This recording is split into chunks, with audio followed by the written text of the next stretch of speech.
दोस्तों नमस्कार, शुभ प्रभात। मेरा नाम विपिन है, जैसा आप जानते हैं। आज मैं दुर्भाग्यवश 2 दिन मेरा वीडियो जो है मैं नहीं डाल पाया, किसी कारणवश पारिवारिक कुछ समारोह थे घर पे, बिजी शेड्यूल था। आज मैं पुनः उस सीरीज को चालू करता हूँ जिसको मैंने ज्योतिर्लिंग बोला था। कई सारे ज्योतिर्लिंग के बारे में आपसे बात कर चुका था। आज मैं आपसे भीमा शंकर ज्योतिर्लिंग के बारे में बात करूंगा। कैसे जाना है, क्यों मान्यता है, कैसे उसकी उत्पत्ति हुई, इन सब चीजों के बारे में।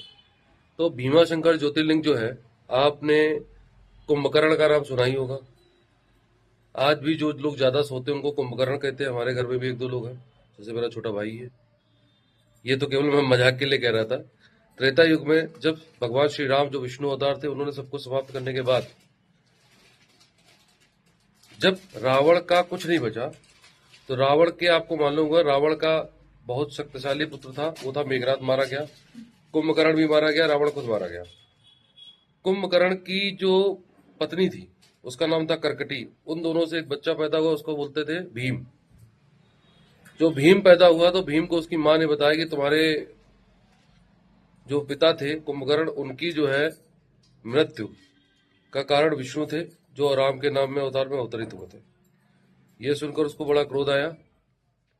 उसने भगवान ब्रह्मा की खूब तपस्या करी और उनको प्रसन्न करके वरदान प्राप्त किया। और जैसे ही उसने वरदान प्राप्त किया तो लोगों पे, शिव भक्तों पर वो अत्याचार करने लगा, बल्कि शिव भक्तों क्या, सभी पे करने लगा। वर्तमान में जिसको मसम बोलते हैं, उस टाइम पे उसका कुछ नाम था। तो उसको, वहां के जो राजा थे वो थे काम रूपेश्वर, वो शिव भक्त थे बहुत बड़े। तो शिव भक्त पे जो है अत्याचार होने लगा। अब शिव भक्त पे अगर अत्याचार हो रहा है तो महाकाल तो प्रसन्न होंगे ही। तो वो इतने अहंकारवश सब पे जो है परेशान करने लगा, इतना परेशान करने लगा कि उसने जो जिस शिवलिंग को वो पूजा करते थे, काम रूपेश्वर, जो असम के राजा थे, उस पे उन्होंने प्रहार किया। जैसे ही उसने प्रहार किया, वैसे ही शिव जी की उत्पत्ति हुई वहां से, उस उस शिवलिंग से, जिसको वो मिट्टी स्वरूप या जो भी बना रहे थे। अब जाहिर सी बात है, उनका युद्ध हुआ, जिसमें भीम जो राक्षस भीम था वो पराजित हुआ और मारा गया। वहीं पे भीमा शंकर ज्योतिर्लिंग की स्थापना हुई। वहीं पास में भीम नदी जो है उसकी उत्पत्ति है। अगर आपको भीमा शंकर ज्योतिर्लिंग जाना है और आप ऊपर पे श्री महाकाल भीमा शंकर महाराज 12 ज्योतिर्लिंगों पर ट्रस्ट करते हैं, उसके लिए सबसे सही साधन है पूना।